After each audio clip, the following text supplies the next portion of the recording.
नमस्कार दोस्तों, मैं कुलदीप सिंह स्वागत करता हूं हमारे अपने चैनल धुरंधर क्लासेस यूट्यूब चैनल पर।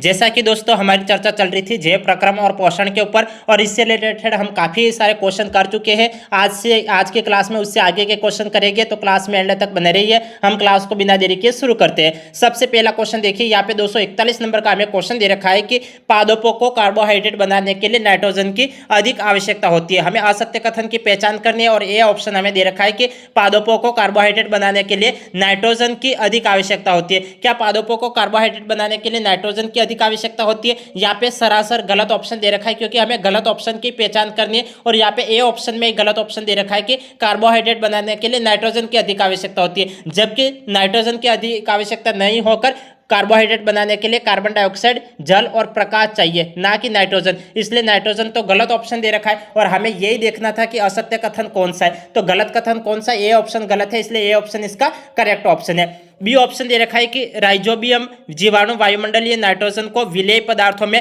परिवर्तित कर देते हैं। यह तो सही बात है कि राइजोबियम जीवाणु वायुमंडलीय नाइट्रोजन को विलेय पदार्थों में परिवर्तित कर देते हैं। सीधी सीधी सही बात बोली गई है कि ये विलेय पदार्थों में परिवर्तित कर देते हैं।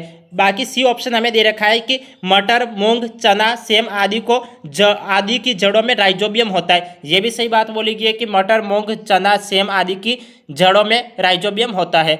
डी ऑप्शन हमें दे रखा है राइजोबियम जीवाणु लेगुमिनेसी कुल के पादपों की जड़ों में पाया जाता है। ये भी सही ऑप्शन दे रखा है। हमें गलत ऑप्शन की पहचान करनी थी, और गलत ऑप्शन ए ऑप्शन ही दे रखा है, क्योंकि ए ऑप्शन में लिखा हुआ है कि पादपों को कार्बोहाइड्रेट बनाने के लिए नाइट्रोजन की आवश्यकता होती है। यदि इसकी जगह दे रखा होता कि पादपों को कार्बोहाइड्रेट बनाने के लिए कार्बन डाइऑक्साइड की अधिक आवश्यकता होती है, ये दे रखा होता तो ये राइट ऑप्शन हो जाता। या फिर इसकी जगह दे रखा होता जल की आवश्यकता होती है, तो ये भी राइट ऑप्शन होता।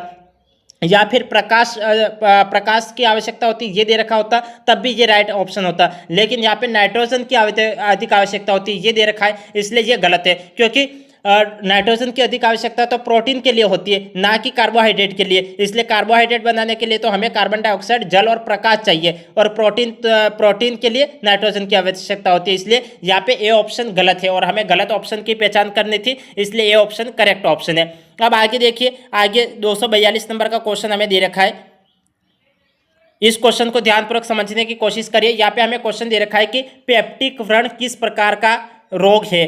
पेप्टिक व्रण किस प्रकार का रोग है? तो किस प्रकार का रोग है? यहाँ पे ए ऑप्शन हमें दे रखा है वायरस जनित, बी ऑप्शन दे रखा है जीवाणु जनित, सी ऑप्शन दे रखा है प्रोटोजुआ जनित, और डी ऑप्शन दे रखा है कवक जनित। तो इन चारों में से कौन सा ऑप्शन राइट ऑप्शन होगा?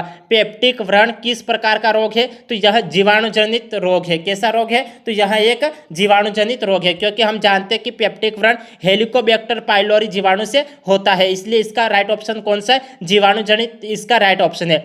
समझ में आ गया? क्योंकि हम क्या जानते हैं पेप्टिक व्रण के बारे में? क्योंकि पेप्टिक व्रण हेलिकोबैक्टर पाइलोरी जीवाणु से होता है, जो आमाशय की परत को नष्ट करने का काम करता है। इसलिए जीवाणु जनित इसका करेक्ट ऑप्शन है। आगे देखिए, आगे 243 नंबर का क्वेश्चन हमें क्या दे रखा है, इस क्वेश्चन को ध्यानपूर्वक समझिए। ये क्वेश्चन देखिए, यहाँ पे हमें ये क्वेश्चन दे रखा है कि निम्नलिखित में से किस वैज्ञानिक ने सिद्ध किया कि प्रकाश संश्लेषण के दौरान प्रकाश प्रतिक्रिया में ऑक्सीजन मुक्त होती है? प्रकाश प्रतिक्रिया में ऑक्सीजन मुक्त होती है, यह किसने सिद्ध किया? यहाँ पे ए ऑप्शन हमें दे रखा है डेनियल वन अर्नोन, बी ऑप्शन दे रखा है रॉबर्ट हिल, सी ऑप्शन दे रखा है रॉबर्ट एमरसन, और डी ऑप्शन दे रखा है ब्लैकमैन। तो इन चारों में से कौन सा ऑप्शन राइट ऑप्शन है? निम्नलिखित में से किस वैज्ञानिक ने सिद्ध किया कि प्रकाश संश्लेषण के दौरान प्रकाश प्रतिक्रिया में ऑक्सीजन मुक्त होती है? किसने सिद्ध किया? तो रॉबर्ट हिल ने सिद्ध किया। तो रॉबर्ट हिल बी ऑप्शन में दे रखा है, तो बी ऑप्शन इसका करेक्ट ऑप्शन है। क्योंकि हम जानते हैं कि रॉबर्ट हिल एक ब्रिटिश बायोकेमिस्ट थे, जिन्होंने 1930 के दशक में अलग किए गए क्लोरोप्लास्ट का उपयोग करके प्रयोग किया था और प्रकाश में ऑक्सीजन के उत्सर्जन को देखा था। इसलिए रॉबर्ट हिल इसका करेक्ट ऑप्शन है। क्योंकि ये किसने देखा था? तो किस वैज्ञानिक ने देखा था? तो रॉबर्ट हिल ने देखा था। इसलिए बी ऑप्शन इसका करेक्ट ऑप्शन है। आगे देखिए, आगे 243 नंबर का क्वेश्चन, 244 नंबर का क्वेश्चन देखिए। यह हमें क्वेश्चन दे रखा है कि प्रकाश संश्लेषण के दौरान जल की फोटोलिसिस के लिए आवश्यक तत्व क्या है? प्रकाश संश्लेषण के दौरान जल की फोटोलिसिस के लिए आवश्यक तत्व क्या है? यहाँ पे ए ऑप्शन हमें दे रखा है मोलिब्डेनम, बी ऑप्शन दे रखा है मैग्नीज, और सी ऑप्शन दे रखा है मैग्नीशियम, और डी ऑप्शन दे रखा है इनमें से अधिकतर। तो इन चारों में से कौन सा ऑप्शन करेक्ट ऑप्शन है? प्रकाश संश्लेषण के दौरान जल की फोटोलिसिस के लिए आवश्यक तत्व कौन सा है? तो आवश्यक तत्व मैग्नीज है। तो मैग्नीज हमें बी ऑप्शन में दे रखा है, तो बी ऑप्शन इसका करेक्ट ऑप्शन है, क्योंकि हम जानते हैं कि जल की फोटोलिसिस के लिए मैग्नीज आवश्यक तत्व होता है, इसलिए मैग्नीज इसका राइट ऑप्शन है। मैग्नीशियम क्या है? तो मैग्नीशियम, ये सी ऑप्शन आप करेक्ट ऑप्शन मत करना है, सी ऑप्शन तो यहाँ पे गलत है, क्योंकि मैग्नीशियम तो क्लोरोफिल की संरचना में शामिल होता है, इसलिए मैग्नीशियम तो गलत ऑप्शन होगा और मैग्नीज इसका राइट ऑप्शन होगा, क्योंकि जल के फोटोलिसिस के लिए मैग्नीज आवश्यक तत्व होता है, इसलिए बी ऑप्शन इसका करेक्ट ऑप्शन है। और हमें सवाल यही दे रखा था कि प्रकाश संश्लेषण के दौरान जल की फोटोलिसिस के लिए आवश्यक तत्व क्या है? तो मैग्नीज, तो बी ऑप्शन इसका करेक्ट ऑप्शन है। आगे देखिए 245 नंबर का क्वेश्चन देखिए,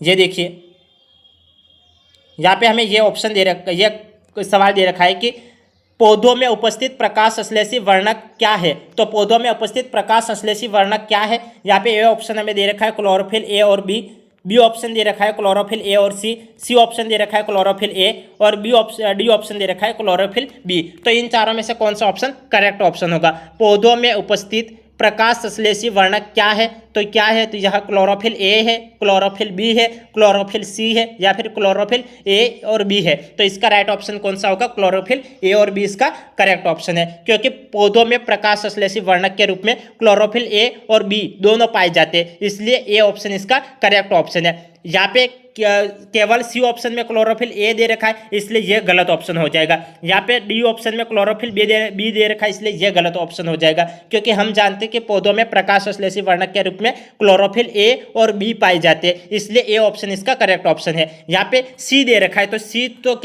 तो किस में पाया जाता है? क्लोरोफिल सी तो शैवाल में पाया जाता है, इसलिए सी तो ये गलत ऑप्शन हो जाएगा। ए और सी आप राइट आंसर मत कर लेना, क्योंकि सी तो शैवाल में पाया जाता है, इसलिए बी ऑप्शन गलत ऑप्शन है। क्लोरोफिल ए केवल क्लोरोफिल ए नहीं होता है, ना ही केवल क्लोरोफिल बी, क्योंकि पौधों में प्रकाश संश्लेषी वर्णक के रूप में क्लोरोफिल ए और क्लोरोफिल बी दोनों पाए जाते हैं। अब आगे देखिए, आगे हम बात करेंगे 246 नंबर के क्वेश्चन के ऊपर।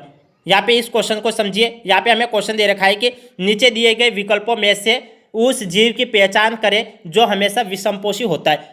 नीचे दिए गए विकल्पों में से उस जीव की पहचान करें जो हमेशा विषमपोषी होता है। कौन हमेशा विषमपोषी होता है? यहाँ पे ए ऑप्शन हमें दे रखा है नो स्टॉक, बी ऑप्शन दे रखा है बैक्टीरिया, सी ऑप्शन दे रखा है म्यूकर, और डी ऑप्शन दे रखा है क्लेमाइडोमोनास। तो इन चारों में से कौन सा ऑप्शन करेक्ट ऑप्शन है?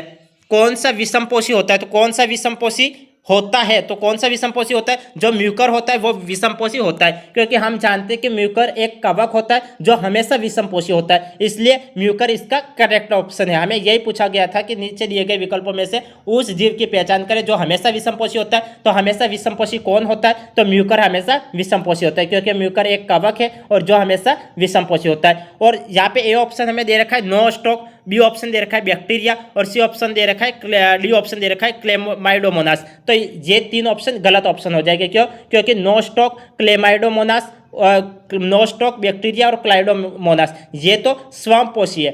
ये क्या है? तो यह स्वयंपोषी है, इसलिए ये गलत ऑप्शन है।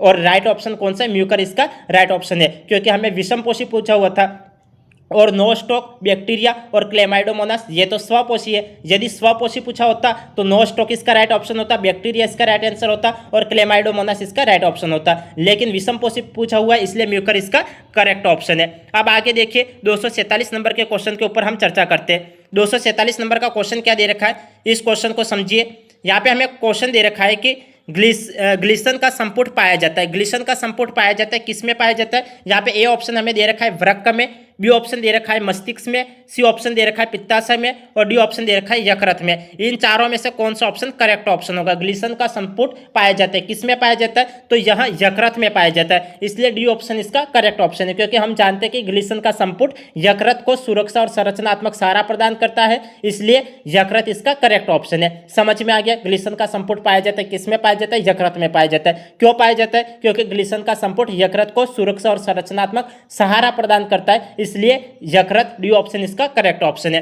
अब आगे देखिए 248 नंबर के क्वेश्चन के ऊपर हम चर्चा करते हैं। 248 नंबर का क्वेश्चन क्या दे रखा है, इस क्वेश्चन को समझिए। यहाँ पे हमें क्वेश्चन दे रखा है कि पीलिया एक ऐसी स्थिति है जिसमें रक्त में संचय हो जाता है। पीलिया एक ऐसी स्थिति है जिसमें रक्त में संचय हो जाता है। यहाँ पे ए ऑप्शन हमें दे रखा है ग्लोबुलिन, बी ऑप्शन दे रखा है हीमोग्लोबिन, सी ऑप्शन दे रखा है बिलीरुबिन और डी ऑप्शन दे रखा है एल्ब्यूमिन। इन चारों में से कौन सा ऑप्शन करेक्ट ऑप्शन होगा? पीलिया एक ऐसी स्थिति है जिसमें रक्त में संचय हो जाता है। किस में रक्त में संचय होता है? तो बिलीरुबिन में रक्त में संचय होता है, इसलिए यहाँ पे सी ऑप्शन इसका करेक्ट ऑप्शन होगा, बिलीरुबिन। क्योंकि हम जानते हैं कि पीलिया एक ऐसी स्थिति होती है जिसमें रक्त में बिलीरुबिन का संचय हो जाता है, जो त्वचा और आंखों के पीलेपन का कारण बनता है। इसलिए रक्त में बिलीरुबिन की अधिकता अधिक होती है, इसलिए बिलीरुबिन इसका करेक्ट ऑप्शन है। पीलिया, हमें क्वेश्चन क्या दे रखा था, क्वेश्चन को ध्यानपूर्वक समझिए। पीलिया एक ऐसी स्थिति है जिसमें रक्त में संचय होता है। रक्त में संचय किस में होता है? तो बिलीरुबिन में होता है, क्योंकि रक्त में बिलीरुबिन की अधिक मात्रा होती है, इसलिए बिलीरुबिन इसका करेक्ट ऑप्शन है। समझ में आ गया? और यहाँ पे बिलीरुबिन का संचय होने के कारण त्वचा और आंखों में पीलेपन का कारण बनता है, इसलिए यहाँ पे बिलीरुबिन इसका करेक्ट ऑप्शन है। आगे देखिए 249 नंबर का क्वेश्चन देखिए। हमें 249 नंबर का क्वेश्चन क्या दे रखा है, इस क्वेश्चन को समझिए। यहाँ पे हमें यह क्वेश्चन दे रखा है कि निम्नलिखित में से कौन सा जीव होलोजोइक पोषण का उदाहरण है? कौन सा जीव होलोजोइक पोषण का उदाहरण है? यहाँ पे ए ऑप्शन हमें दे रखा है अमीबा, बी ऑप्शन दे रखा है बैक्टीरिया, सी ऑप्शन दे रखा है कवक और डी ऑप्शन दे रखा है वायरस। इन चारों में से कौन सा ऑप्शन करेक्ट ऑप्शन है? निम्नलिखित में से कौन सा जीव होलोजोइक पोषण का उदाहरण है? कौन सा होलोजोइक पोषण का उदाहरण है? तो अमीबा होलोजोइक पोषण का उदाहरण है, इसलिए ए ऑप्शन इसका करेक्ट ऑप्शन है। क्योंकि हम जानते हैं कि होलोजोइक पोषण एक प्रकार का विषमपोषी पोषण है, जिसमें ठोस भोजन कणों को अंदर लिया जाता है और पचा लिया जाता है, इसलिए और यह अमीबा मानव इस पोषण को अपनाते हैं, इसलिए अमीबा इसका करेक्ट ऑप्शन होगा। क्यों ये मानव ही क्यों अपनाते हैं? क्योंकि जिसमें सभी प्रक्रिया होती है, जैसे ग्रहण की प्रक्रिया भी होती है, पाचन की प्रक्रिया भी होती है, अवशोषण की प्रक्रिया भी होती है, आत्मसात होता है और उत्सर्जन होता है, तो ये सभी प्रक्रिया अमीबा में होती है, इसलिए अमीबा इसका करेक्ट ऑप्शन है। अमीबा इसका हम उदाहरण करेक्ट ऑप्शन है, क्योंकि निम्नलिखित में से कौन सा जीव होलोजोइक पोषण का उदाहरण है? तो अमीबा इसका करेक्ट ऑप्शन होगा, क्योंकि यहाँ अमीबा मानव इस पोषण को अपनाते हैं, जिसमें ग्रहण भी होता है, पाचन भी होता है, अवशोषण, आत्मसात, उत्सर्जन सभी प्रक्रिया अमीबा में होती है, इसलिए अमीबा इसका करेक्ट ऑप्शन है। अब आगे देखिए 250 नंबर का क्वेश्चन देखिए। यहाँ पे 250 नंबर का क्वेश्चन दे रखा है, क्रेज एनाटोमी किस पौधे में पाया जाता है? क्रेज एनाटोमी किस पौधे में पाया जाता है? यहाँ पे ए ऑप्शन हमें दे रखा है कार्बन, सी ऑप्शन दे रखा है, बी ऑप्शन दे रखा है C3, सी ऑप्शन दे रखा है C4 और डी ऑप्शन दे रखा है CAM। तो क्रेज एनाटोमी किस पौधे में पाया जाता है? तो क्रेज एनाटोमी किस पौधे में पाया जाता है? तो ये C4 में पाया जाता है, इसलिए सी ऑप्शन इसका करेक्ट C4 इसका करेक्ट ऑप्शन है। क्योंकि हमें यहाँ पे क्वेश्चन क्या दे रखा है, क्वेश्चन को समझिए। यहाँ पे दे रखा है कि क्रेज एनाटोमी किस पौधे में पाया जाता है, तो क्रेज एनाटोमी C4 पौधों में पाया जाता है, इसलिए ये सी ऑप्शन इसका करेक्ट ऑप्शन है। क्योंकि हम जानते हैं कि क्रेज एनाटोमी मुख्य रूप से C4 पौधों में पाई जाती है, जो गर्म और शुष्क वातावरण के लिए एक अनुकूल होती है और प्रकाश संश्लेषण दक्षता को बढ़ाने के लिए कार्बन स्थिरीकरण को स्थानिक रूप से अलग करती है, इसलिए C4 इसका करेक्ट ऑप्शन हो जाएगा। C3 और CAM ये तो पौधों में पाए ही नहीं जाते, तो यहाँ पे ये तो C3 भी गलत ऑप्शन हो जाएगा और CAM भी गलत ऑप्शन हो जाएगा और ए ऑप्शन भी गलत ऑप्शन हो जाएगा। C4 इसका करेक्ट ऑप्शन है, क्योंकि हम जानते हैं कि C3 और CAM पौधों में यह संरचना पाई नहीं जाती है, इसलिए यहाँ पे B और D तो डायरेक्ट गलत हो गए। कार्बन भी गलत हो जाएगा और हमें यहाँ पे बोला गया है कि क्रेज एनाटोमी किस पौधे में पाया जाता है। तो यदि आपको जैसे आपको पौधों के नाम दे दी जाए, तब तो आपको मक्का और गन्ना इसका राइट ऑप्शन करना है, क्योंकि मक्के और गन्ने में यहाँ पे C4 पौधे में पाए जाते हैं। C4 पौधे में क्या पाए जाते हैं? C4 किस पौधे में पाए जाते हैं? मक्के और गन्ने में पाए जाते हैं, इसलिए यदि फसल का नाम दे दी जाए तो गन्ना और मक्का इसका राइट आंसर करना है। और यहाँ पे दे रखा है कि C3, C4 और CAM, तो यहाँ पे C4 इसका राइट आंसर होगा, क्योंकि क्रेज एनाटोमी C4 पौधों में पाई जाती है, इसलिए सी ऑप्शन इसका करेक्ट ऑप्शन है। अब आगे देखिए 251 नंबर का क्वेश्चन देखिए। यहाँ पे 251 नंबर का क्वेश्चन दे रखा है, इस क्वेश्चन को समझने की कोशिश करिए। यहाँ पे हमें क्वेश्चन दे रखा है कि C4 पौधों का पहला कार्बोक्सिलेशन उत्पाद होता है। पहला कार्बोक्सिलेशन उत्पाद क्या होता है? यहाँ पे ए ऑप्शन दे रखा है 3-फास्फोग्लिसरिक अम्ल, बी ऑप्शन दे रखा है मेलिक अम्ल, सी ऑप्शन दे रखा है फास्फोग्लिसराल्डिहाइड, डी ऑप्शन दे रखा है ऑक्सालोएसिटिक अम्ल। इन चारों में से कौन सा ऑप्शन करेक्ट ऑप्शन है? C4 पौधों का पहला कार्बोक्सिलेशन उत्पाद क्या होता है? तो यहाँ ऑक्सालोएसिटिक अम्ल होता है, इसलिए डी ऑप्शन इसका करेक्ट ऑप्शन है। क्योंकि हम जानते हैं कि C4 पौधों में पहला कार्बोक्सिलेशन उत्पाद ऑक्सालोएसिटिक अम्ल होता है, जो C4 प्रकाश संश्लेषण में मेसोफिल कोशिकाओं में कार्बन डाइऑक्साइड के प्रारंभिक स्थिरीकरण से बनता है, इसलिए ऑक्सालोएसिटिक अम्ल इसका करेक्ट ऑप्शन होगा। हमें क्वेश्चन क्या दे रखा था? यदि किसी स्टूडेंट्स को क्वेश्चन नहीं समझ में आता है तो क्लास को रिपीट करके देख लेना, अच्छे से समझ में आ जाएगा। क्योंकि जब तक आप क्लास को 1 से 2 बार रिपीट करके नहीं देखते हो तब तक आपको समझ में नहीं आएगा। क्योंकि पहली बार में आपको लग सकता है कि आपको 25% समझ में आ, तो दूसरी बार क्लास को और रिपीट करके देख लो ताकि आपको 50% समझ में आ जाए। 2-3 बार आप क्लास को रिपीट करके देख लोगे तो आपको अच्छे से प्रत्येक सवाल समझ में आ जाएगा। यहाँ पे हमें क्वेश्चन दे रखा था कि C4 पौधों का पहला कार्बोक्सिलेशन उत्पाद क्या है? तो C4 पौधों का पहला कार्बोक्सिलेशन उत्पाद ऑक्सालोएसिटिक अम्ल है, जो C4 प्रकाश संश्लेषण में मेसोफिल कोशिकाओं में कार्बन डाइऑक्साइड के प्रारंभिक स्थिरीकरण से बनता है, इसलिए डी ऑप्शन ऑक्सालोएसिटिक अम्ल इसका करेक्ट ऑप्शन है। आगे देखिए, आगे हम बात करते हैं 252 नंबर के क्वेश्चन के ऊपर। 252 नंबर का क्वेश्चन क्या दे रखा है? यहाँ पे हमें क्वेश्चन दे रखा है कि प्रकाश संश्लेषण के दौरान होने वाली घटनाओं के बारे में निम्नलिखित कथनों पर विचार करें। यहाँ पे ए ऑप्शन हमें दे रखा है कार्बन डाइऑक्साइड का कार्बोहाइड्रेट्स में अपचयन, बी ऑप्शन दे रखा है कार्बन का कार्बन डाइऑक्साइड में ऑक्सीकरण, सी ऑप्शन दे रखा है क्लोरोफिल द्वारा फोटोन का अवशोषण, डी ऑप्शन दे रखा है प्रकाश ऊर्जा का रासायनिक ऊर्जा में रूपांतरण सही कथन है। तो यहाँ पे सही कथन कौन सा है?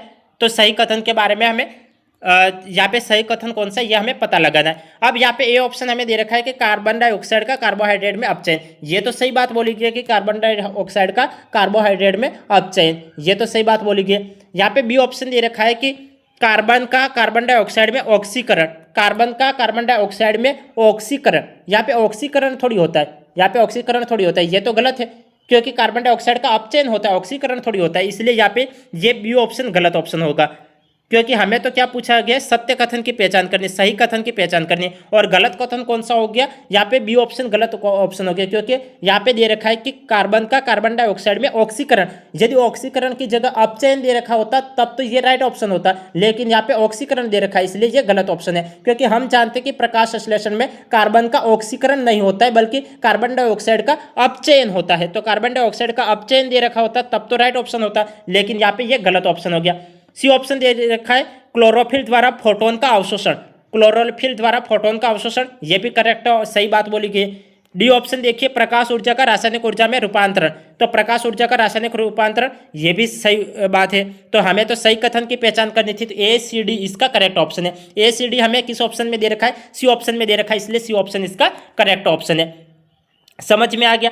और बी ऑप्शन गलत क्यों है? यदि इसकी जगह अपचयन दे रखा होता तब तो ये राइट ऑप्शन होता, क्योंकि कार्बन डाइऑक्साइड का अपचयन होता है ना कि ऑक्सीकरण, इसलिए यहाँ पे ऑक्सीकरण दे रखा है, इसलिए ये गलत ऑप्शन हो गया। बाकी ए सी डी इसका करेक्ट ऑप्शन है। अब 253 नंबर के क्वेश्चन के ऊपर हम चर्चा करते हैं। 253 नंबर का क्वेश्चन क्या दे रखा है? देखिए यहाँ पे हमें 253 नंबर का क्वेश्चन दे रखा है कि निम्नलिखित में से कौन सी यकृत कोशिकाएं मृत और निष्क्रिय आरबीसीएस को फेगोसाइटाइज करती है। यहाँ पे हमें क्वेश्चन दे रखा है कि निम्नलिखित में से कौन सी यकृत कोशिकाएं मृत और निष्क्रिय आरबीसीएस को फेगोसाइटाइज करती है। यहाँ पे ए ऑप्शन हमें दे रखा है हेपेटोसाइटस, बी ऑप्शन दे रखा है कुप्फर कोशिकाएं, सी ऑप्शन दे रखा है साइनुसोइड्स, और डी ऑप्शन दे रखा है इनमें से अधिकतर। तो इन चारों में से कौन सा ऑप्शन करेक्ट ऑप्शन होगा? निम्नलिखित में से कौन सी यकृत कोशिकाएं मृत और निष्क्रिय आरबीसीएस को फेगोसाइटाइज करती है? कौन सी कोशिकाएं करती है? तो कुप्फर कोशिकाएं करती है, इसलिए यहाँ पे कौन सा ऑप्शन राइट ऑप्शन होगा? बी ऑप्शन कुप्फर कोशिका इसका राइट ऑप्शन है। क्यों? क्योंकि कुप्फर कोशिकाएं यकृत में मृत और निष्क्रिय आरबीसीएस को फेगोसाइटाइज करती है, जो साइनुसोइड्स में पाई जाने वाली विशेष मैक्रोफेज होती है, इसलिए इसका कौन सा ऑप्शन राइट है? कुप्फर कोशिका इसका राइट ऑप्शन है। यहाँ पे ये ऑप्शन हमें दे रखा है हेपेसाइटिस, ये गलत ऑप्शन हो जाएगा। यहाँ पे डी सी ऑप्शन दे रखा है साइनुसॉइड्स, ये भी गलत ऑप्शन है। इनमें से अधिकतर ये तो गलत ही है, क्योंकि हेपेसाइटिस है वो यकृत के मुख्य कार्यात्मक कोशिकाएं होती है जो विभिन्न चयापचय प्रक्रिया के लिए जिम्मेदार होती है। यहाँ पे हेपेसाइटिस ये गलत ऑप्शन हो जाएगा, जबकि फेगोसाइटिस कौन करती है? तो कुप्फर कोशिकाएं करती है, इसलिए यहाँ पे बी ऑप्शन इसका करेक्ट ऑप्शन है। अब आगे देखिए 254 नंबर के क्वेश्चन के ऊपर बात करते हैं। यहाँ पे हमें 254 नंबर का क्वेश्चन दे रखा है कि निम्नलिखित में से कौन सा जीव परजीवी पोषण का उदाहरण है? कौन सा जीव परजीवी पोषण का उदाहरण है? कौन सा जीव परजीवी पोषण का उदाहरण है? यहाँ पे ए ऑप्शन हमें दे रखा है अमीबा, बी ऑप्शन दे रखा है शैवाल, सी ऑप्शन दे रखा है सेल्जिनेला और डी ऑप्शन दे रखा है वायरस। तो इनमें से कौन सा परजीवी पोषण का उदाहरण है? परजीवी पोषण का उदाहरण कौन सा है? देखो यहाँ पे अमीबा है, तो अमीबा तो कैसा है? अमीबा परजीवी थोड़ी है, अमीबा परजीवी थोड़ी है, इसलिए अमीबा तो ये गलत ऑप्शन हो जाएगा। सेवाल, सेवाल भी परजीवी नहीं है, इसलिए ये भी गलत हो जाएगा। सेल्जिनेला, सेल्जिनेला भी परजीवी नहीं है, इसलिए ये भी गलत ऑप्शन हो जाएगा। अब यहाँ पे वायरस, तो वायरस, वायरस तो परजीवी है, इसलिए यहाँ पे डी ऑप्शन इसका करेक्ट ऑप्शन हो जाएगा। क्योंकि परजीवी पोषण क्या होता है? परजीवी पोषण जिसमें परजीवी, इसमें भोजन की आवश्यकता, मतलब ये मूल रूप से दूसरों पर निर्भर रहते हैं, दूसरों पर निर्भर रहते हैं, इसलिए यहाँ पे ये गलत परजीवी पोषण का उदाहरण है। परजीवी पोषण का उदाहरण तो वायरस ही है, बाकी सब तो अमीबा है, सेवाल है और वायरस, ये तो परजीवी नहीं है। अमीबा, सेवाल, वायरस ये परजीवी नहीं है। अमीबा, सेवाल और सेल्जिनेला ये परजीवी नहीं है, और वायरस, वायरस परजीवी है। इसलिए हमें यही पूछा गया था कि परजीवी पोषण का उदाहरण कौन सा है, तो वायरस, डी ऑप्शन इसका करेक्ट ऑप्शन है। अब आगे देखिए, आगे हम बात करेंगे 255 नंबर के क्वेश्चन के ऊपर हम बात करते हैं। 255 नंबर का क्वेश्चन क्या दे रखा है? देखिए यहाँ पे हमें क्वेश्चन दे रखा है कि सक्कस एंटेरिकस में क्या होता है? सक्कस एंटेरिकस में क्या होता है? यहाँ पे ए ऑप्शन हमें दे रखा है विद्युतलीय, बी ऑप्शन दे रखा है इंसुलिन, सी ऑप्शन दे रखा है बलगम और डी ऑप्शन दे रखा है एंजाइमों का मिश्रण। सक्कस एंटेरिकस में क्या होता है? तो सक्कस एंटेरिकस में क्या होता है? तो एंजाइमों का मिश्रण होता है, तो डी ऑप्शन इसका करेक्ट ऑप्शन है। डी ऑप्शन इसका करेक्ट ऑप्शन है। समझ में आ गया? सक्कस एंटेरिकस में क्या होता है? तो सक्कस एंटेरिकस में एंजाइमों का मिश्रण होता है। क्यों? क्योंकि इसमें लैक्टेज भी पाया जाता है, माल्टेज भी पाया जाता है, सुक्रेज भी पाया जाता है और इन्वर्टेज भी पाया जाता है, इसलिए एंजाइमों का मिश्रण, हम इसलिए इसको एंजाइमों का मिश्रण कह सकते हैं। समझ में आ गया?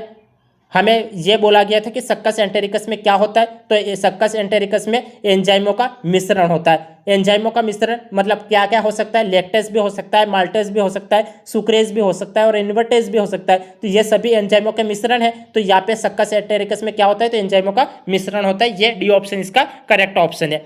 अब आगे देखिए, आगे हम बात करते हैं 256 नंबर के क्वेश्चन के ऊपर। यहाँ पे 256 नंबर का क्वेश्चन दे रखा है कि रक्त में भोजन की अधिकतम मात्रा किस में अवशोषित होती है? रक्त में भोजन की अधिकतम मात्रा किस में अवशोषित होती है? तो यहाँ पे ए ऑप्शन हमें दे रखा है शुद्रांत, बी ऑप्शन हमें दे रखा है ग्रसिका, सी ऑप्शन दे रखा है अंतनाल, डी ऑप्शन दे रखा है ग्रहणी। तो इन चारों में से कौन सा ऑप्शन करेक्ट ऑप्शन होगा? चारों में से कौन सा ऑप्शन करेक्ट ऑप्शन होगा? रक्त में भोजन की अधिकतम मात्रा किस में अवशोषित होती है? तो यहाँ शुद्रांत्र में अवशोषित होती है, इसलिए ए ऑप्शन इसका करेक्ट ऑप्शन है। क्योंकि शुद्रांत्र छोटी आंत का वह भाग होता है जो पोषक तत्वों और विटामिन B12 और जैसे पित्त लवण उसकी अधिकतम अवशोषण इसमें होता है, शुद्रांत्र में, छोटी आंत में होता है, इसलिए ए ऑप्शन इसका करेक्ट ऑप्शन है। बाकी यहाँ पे बी ऑप्शन हमें दे रखा है ग्रसिका। ग्रसिका क्या होता है? ग्रसिका, इसमें ग्रसिका तो भोजन को पेट तक ले जाने का काम करती है। ग्रसिका क्या काम करती है? तो भोजन को पेट तक ले जाने का काम करती है। अब यहाँ पे बीसी ऑप्शन हमें दे रखा है अंधनाल। अंधनाल क्या करती है? तो अंधनाल तो यहाँ तो बड़ी आंत का हिस्सा होता है, इसलिए अंधनाल ये भी गलत ऑप्शन हो जाएगा। अंधनाल बड़ी आंत का हिस्सा। ग्रसिका, ग्रसिका भोजन को पेट तक ले जाती है, इसलिए ये भी गलत ऑप्शन। ग्रहणी, ग्रहणी सर्वाधिक पाचन क्रिया में सहायक होती है, इसलिए ये भी गलत ऑप्शन है। बाकी शुद्रांत्र इसका करेक्ट ऑप्शन है, क्योंकि रक्त में भोजन की अधिकतम मात्रा किस में अवशोषित होती है? शुद्रांत्र में, छोटी आंत में अवशोषित होती है, इसलिए ये ऑप्शन इसका करेक्ट ऑप्शन है। यदि पूछा होता जैसे ग्रहणी का कार्य पूछा होता, अंतनाल पूछा होता या ग्रसिका जैसे भोजन को पेट तक ले जाने का काम किसका होता है? तो ग्रसिका का होता है। सर्वाधिक पाचन क्रिया में क्या सहायक होता है? तो ग्रहणी सहायक होती है। अंतनाल, अंतनाल तो बड़ी आंत का हिस्सा होता है, इसलिए यहाँ पे बी सी डी गलत ऑप्शन हो गए और ए ऑप्शन इसका करेक्ट ऑप्शन है। अब आगे हम बात करेंगे 257 नंबर के क्वेश्चन के ऊपर। यहाँ पे 257 नंबर का क्वेश्चन क्या दे रखा है? यहाँ पे ये क्वेश्चन देखिए, यहाँ पे क्वेश्चन दे रखा है कि असत्य कथन की पहचान कीजिए। हमें गलत कथन की पहचान करनी है। गलत कथन कौन सा है? यहाँ पे ए ऑप्शन हमें दे रखा है कि लार का प्रतिदिन स्राव लगभग 1500 ml होता है। बी ऑप्शन दे रखा है लार का पीएच लगभग 6.8 होता है। सी ऑप्शन दे रखा है लाइसोसोम एंजाइम भोजन का पाचन नहीं करता है। डी ऑप्शन दे रखा है टाइलिन एंजाइम माल्टोज को स्टार्च में बदल देता है। तो इनमें से गलत कथन कौन सा है? हमें गलत कथन की पहचान करनी है। अब यहाँ पे ये ऑप्शन तो दे रखा है लार का प्रतिदिन स्राव लगभग 1500 ml होता है। ये तो सही बात है, लार का प्रतिदिन स्राव लगभग 1500 ml होता है।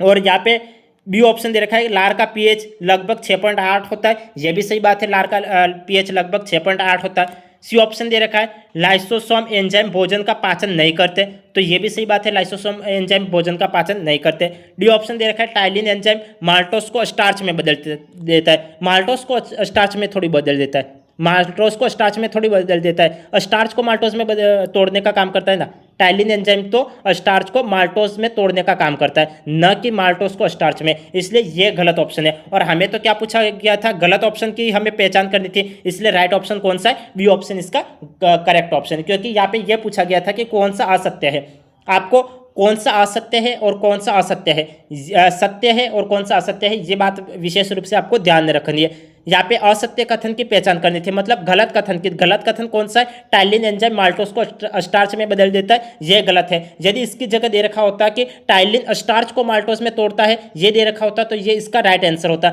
यहाँ पे दे रखा है कि माल्टोस को स्टार्च में, इसलिए ये गलत ऑप्शन हो गया, क्योंकि स्टार्च को माल्टोस में तोड़ता है, न कि माल्टोस को स्टार्च में, इसलिए यह फर्क है। यदि स्टार्च पहले होता और माल्टोस बाद में होता तब तो ये राइट ऑप्शन होता, लेकिन यहाँ पे माल्टोस तो पहले दे रखा है और स्टार्च बाद में दे रखा है, इसलिए गलत ऑप्शन है, क्योंकि हम जानते हैं कि टाइलिन स्टार्च को माल्टोस में तोड़ता है और यहाँ पे माल्टोस को स्टार्च में बदल देता है, ये दे रखा है, इसलिए ये गलत ऑप्शन हो गया और हमें गलत ऑप्शन की पहचान करनी थी, इसलिए डी ऑप्शन इसका करेक्ट ऑप्शन है।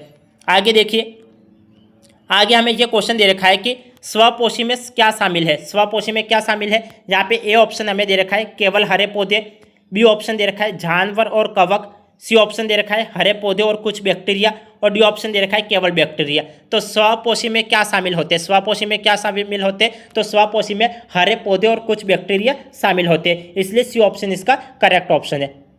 स्वपोषी में हरे पौधे और कुछ बैक्टीरिया शामिल होते हैं, इसलिए सी ऑप्शन इसका करेक्ट ऑप्शन है, क्योंकि हम जानते हैं कि स्वपोषी वे जीव होते हैं जो अपना भोजन स्वयं संश्लेषित कर सकते हैं। इसमें मुख्य रूप से हरे पौधे शामिल हो सकते हैं, इसलिए ये हरे पौधे और बैक्टीरिया इसका करेक्ट ऑप्शन है। यहाँ पे ए ऑप्शन में केवल हरे पौधे दे रखा है, इसलिए ये गलत ऑप्शन हो गया, और यहाँ पे डी ऑप्शन में केवल बैक्टीरिया दे रखा है, इसलिए ये गलत ऑप्शन हो गया। केवल वाला तो ये गलत ही हो जाएगा, क्योंकि स्वपोषी में क्या शामिल होते हैं, तो हरे पौधे और बैक्टीरिया दोनों शामिल होते हैं, इसलिए ए ऑप्शन में केवल हरे पौधे दे रखा था, इसलिए गलत हो गया। डी ऑप्शन केवल बैक्टीरिया दे रखा था, इसलिए गलत ऑप्शन हो गया। जानवर और कवक, यहाँ पे बी ऑप्शन हमें जानवर और कवक दे रखा है, तो जानवर और कवक तो ये तो परपोषी होते हैं, इसलिए ये भी गलत ऑप्शन है, क्योंकि हमें तो स्वपोषी में क्या शामिल है ये हमें पता लगाना है। तो जानवर और कवक तो क्या परपोषी होते हैं, इसलिए ये गलत ऑप्शन है, इसलिए सी ऑप्शन इसका करेक्ट ऑप्शन है, सी ऑप्शन राइट ऑप्शन है। स्वपोषी में हरे पौधे और बैक्टीरिया शामिल होते हैं। आगे देखिए 259 नंबर का क्वेश्चन देखिए, 259 नंबर का क्वेश्चन क्या दे रखा है, इस क्वेश्चन को समझिए। यहाँ पे हमें क्वेश्चन दे रखा है निम्नलिखित में से कौन सा एक प्रोटीन पाचक एंजाइम है, कौन सा प्रोटीन पाचन एंजाइम है। यहाँ पे ए ऑप्शन हमें दे रखा है ट्रिप्सिन, बी ऑप्शन दे रखा है लाइपेज, सी ऑप्शन दे रखा है माल्टेज, और डी ऑप्शन दे रखा है एमाइलेज। निम्नलिखित में से कौन सा एक प्रोटीन पाचन एंजाइम है, कौन सा प्रोटीन पाचन एंजाइम है, तो जो लाइपेज है वो प्रोटीन पाचन एंजाइम है, लाइपेज प्रोटीन पाचन एंजाइम है, इसलिए यहाँ पे इसका कौन सा, नहीं लाइपेज थोड़ी होगा। देखो यहाँ पे हमें दे रखा है कि निम्नलिखित में से कौन सा एक प्रोटीन पाचन एंजाइम है, कौन सा प्रोटीन पाचन एंजाइम है, जो ये ट्रिप्सिन है वो प्रोटीन पाचक एंजाइम है। क्यों, क्योंकि ट्रिप्सिन एंजाइम प्रोटीन को छोटे पेप्टाइड्स और अमीनो एसिड में तोड़ने का काम करती है, जिससे पाचन संभव होता है, इसलिए यहाँ पे कौन सा ऑप्शन राइट है, ट्रिप्सिन इसका करेक्ट ऑप्शन है, ट्रिप्सिन ए ऑप्शन इसका करेक्ट ऑप्शन होगा। हमें यहाँ पे क्वेश्चन दे रखा था कि निम्नलिखित में से कौन सा प्रोटीन पाचन एंजाइम है, तो ट्रिप्सिन ही प्रोटीन पाचन एंजाइम है, क्योंकि हम जानते हैं कि ट्रिप्सिन एंजाइम प्रोटीन को छोटे पेप्टाइड्स और अमीनो एसिड में तोड़ने का काम करता है, इसलिए ट्रिप्सिन इसका करेक्ट ऑप्शन है। अब यहाँ पे बी ऑप्शन दे रखा है लाइपेज तो वसा का पाचन करता है, इसलिए लाइपेज गलत ऑप्शन हो जाएगा। माल्टोस को शर्करा माल्टेज है वो माल्टोस शर्करा का पाचन करता है, इसलिए ये गलत ऑप्शन हो जाएगा। एमाइलेज कार्बोहाइड्रेट्स का पाचन करता है, इसलिए ये भी गलत ऑप्शन हो जाएगा। यदि दे रखा होता कि वसा के पाचन में सहायक होता है, तो वसा के पाचन में तो लाइपेज सहायक होता है। माल्टोस शर्करा का पाचन कौन करता है, तो माल्टेज करता है, और कार्बोहाइड्रेट का पाचन कौन करता है, तो एमाइलेज करता है। और यहाँ पे दे रखा है प्रोटीन पाचन एंजाइम कौन सा है, तो प्रोटीन पाचन एंजाइम ट्रिप्सिन है, इसलिए ए ऑप्शन इसका करेक्ट ऑप्शन है। समझ में आ गया, मैंने लाइपेज के बारे में भी बता दिया, माल्टेज के बारे में भी बता दिया, और एमाइलेज के बारे में भी बता दिया, और ट्रिप्सिन के बारे में भी बता दिया। यहाँ पे क्वेश्चन दे रखा था कि प्रोटीन पाचन एंजाइम है ये बोल रखा था, इसलिए ए ऑप्शन ट्रिप्सिन इसका करेक्ट ऑप्शन है। यदि वसा के पाचन में सहायक एंजाइम कौन सा है तो लाइपेज इसका राइट ऑप्शन होता है। माल्टोज शर्करा का पाचन कौन करता है तो माल्टेज करता है, और कार्बोहाइड्रेट का पाचन कौन करता है तो एमाइलेज करता है। अब आगे देखिए, आगे हम बात करेंगे 260 नंबर के क्वेश्चन के ऊपर।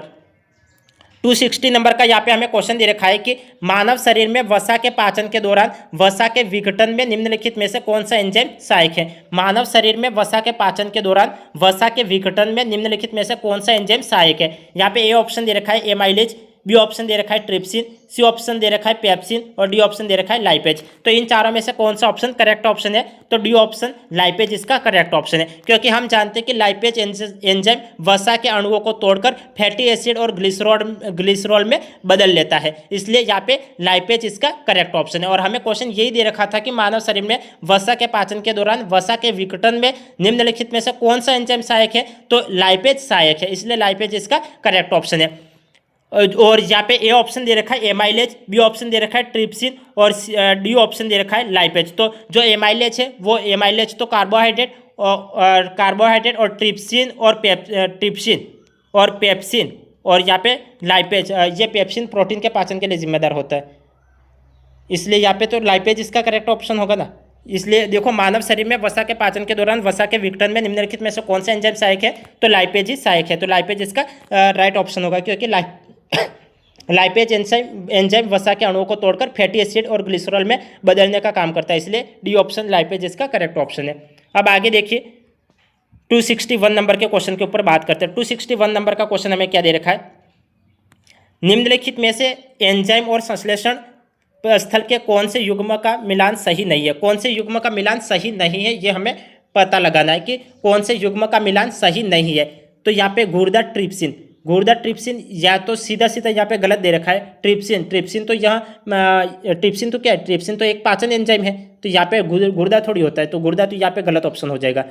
यकृत पित्त, तो यकृत पित्त यहाँ पे ये तो सही दे रखा है कि यकृत पित्त ये तो सही दे रखा है। आंत माल्टेस ये भी तो सही दे रखा है, और डी लार ग्रंथि एमाइलेज ये भी सही दे रखा है, क्योंकि हम जानते हैं, देखो यहाँ पे गुर्दा ट्रिप्सिन ये दे रखा है, हमें यहाँ पे दे रखा था कि कौन सा सही नहीं है, तो कौन सा सही नहीं है तो ए ऑप्शन ही सही नहीं है। कौन सा सही नहीं है तो ए ऑप्शन सही नहीं है, बाकी बी सी डी ये तो सही ऑप्शन दे रखे हैं, इसलिए हमें कौन सा ऑप्शन करेक्ट ऑप्शन करना है, ए ऑप्शन इसका राइट ऑप्शन है, क्योंकि हमें सही नहीं है यह पूछा गया था। और गुर्दा ट्रिप्सिन ये सही नहीं है, क्योंकि हम जानते हैं कि ट्रिप्सिन तो पाचन एंजाइम है जिसका संश्लेषण अग्नाशय में होता है। किस में होता है, अग्नाशय में होता है। ट्रिप्सिन तो क्या है, ट्रिप्सिन एक पाचक एंजाइम है और जिसका संश्लेषण अग्नाशय में होता है। यदि ट्रिप्सिन के सामने अग्नाशय दे रखा होता तब तो ये राइट ऑप्शन होता, लेकिन यहाँ पे गुर्दा दे रखा है इसलिए गलत ऑप्शन है। यदि ट्रिप्सिन के सामने अग्नाशय दे रखा होता तो ये राइट ऑप्शन होता, लेकिन यहाँ पे गुर्दा दे रखा है इसलिए ये गलत ऑप्शन है। अब नेक्स्ट देखिए यकृत तो पित्त का स्राव करता है, इसलिए ये तो करेक्ट ऑप्शन दे रखा है। आंत, यहाँ पे आंत तो माल्टेज का उत्पादन करती है, इसलिए ये भी सही बात है। लार ग्रंथि एमाइलेज का स्राव करती है, इसलिए ये भी राइट है। हमें तो गलत कथन की पहचान करनी थी, गलत कथन कौन सा है, गुर्दा ट्रिप्सिन ये गलत कथन है, क्योंकि ट्रिप्सिन के सामने अग्नाशय दे रखा होता तो राइट ऑप्शन हो जाता, लेकिन गुर्दा दे रखा है इसलिए ये गलत ऑप्शन हो गया।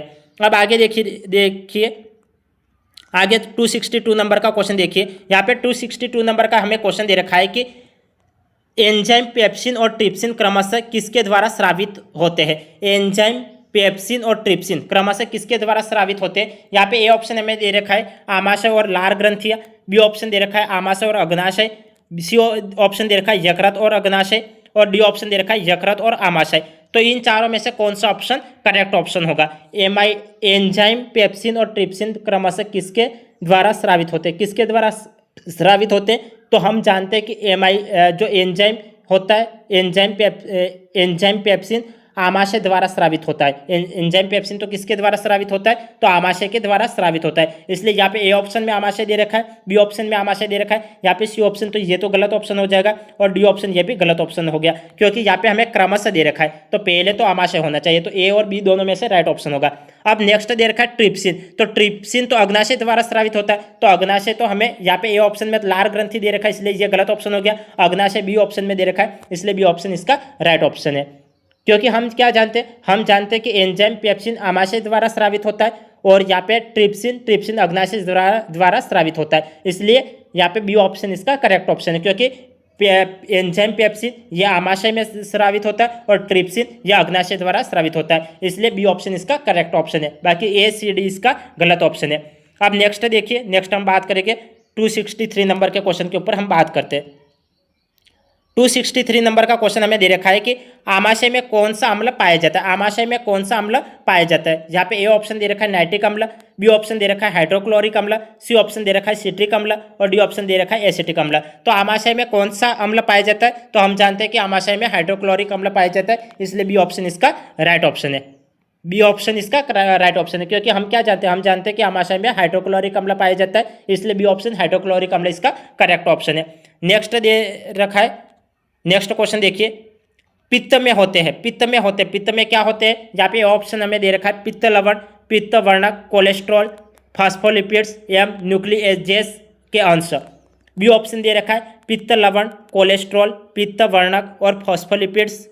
सी ऑप्शन दे रखा है केवल पित्त लवण और कोलेस्ट्रॉल और डी ऑप्शन दे रखा है पित्त लवण, कोलेस्ट्रॉल, पित्त वर्णक और न्यूक्लियोजेस के अंश। तो इन चारों में से कौन सा ऑप्शन करेक्ट ऑप्शन होगा। पित्त में होते हैं, पित्त में क्या होते हैं, तो हम जानते हैं कि पित्त में पित्त लवण भी होते हैं, कोलेस्ट्रॉल भी होते हैं, पित्त वर्णक भी होते हैं और यहाँ पे न्यूक्लियस के अंश। तो न्यूक्लियस ये तो पित्त का हिस्सा थोड़ी है, न्यूक्लियस पित्त का हिस्सा थोड़ी, यहाँ पे ये गलत ऑप्शन हो जाएगा क्योंकि न्यूक्लियस पित्त का हिस्सा नहीं होता। यहाँ पे बी ऑप्शन देखिए पित्त लवण, कोलेस्ट्रॉल, पित्त वर्णक और फास्फोलिपिड्स। तो ये तो करेक्ट ऑप्शन दे रखा है क्योंकि पित्त में होते हैं, पित्त में क्या होते हैं, तो पित्त में पित्त लवण होते हैं, कोलेस्ट्रॉल होते हैं, पित्त वर्णक होते हैं और फास्फोलिपिड्स होते हैं, इसलिए बी ऑप्शन इसका करेक्ट ऑप्शन हो जाएगा। केवल पित्त लवण और कोलेस्ट्रॉल ये गलत ऑप्शन है। पित्त लवण, कोलेस्ट्रॉल, पित्त वर्णक और न्यूक्लियोजेस, तो न्यूक्लियोजेस इसमें थोड़ी होते हैं, न्यूक्लियोजेस पित्त का हिस्सा ही नहीं है, इसलिए ये गलत ऑप्शन हो जाएगा और ये भी गलत ऑप्शन हो जाएगा। तो पित्त में क्या क्या होते हैं, तो बी ऑप्शन इसका करेक्ट ऑप्शन है। पित्त लवण होते हैं, कोलेस्ट्रॉल होते हैं, पित्त वर्णक होते हैं और फास्फोलिपिड्स होते हैं। तो आज की क्लास में आपको सारे क्वेश्चन समझ में आ गए होंगे। यदि किसी स्टूडेंट्स को किसी भी क्वेश्चन में कुछ भी दिक्कत आ रही है तो आप क्लास को रिपीट करके देख लेना, आपको क्वेश्चन समझ में आ जाएंगे। आज की क्लास को हम यही एंड कर लेते हैं, फिर मिलते हैं अगली क्लास में। तब तक के लिए आपका दिन शुभ रहे। धन्यवाद।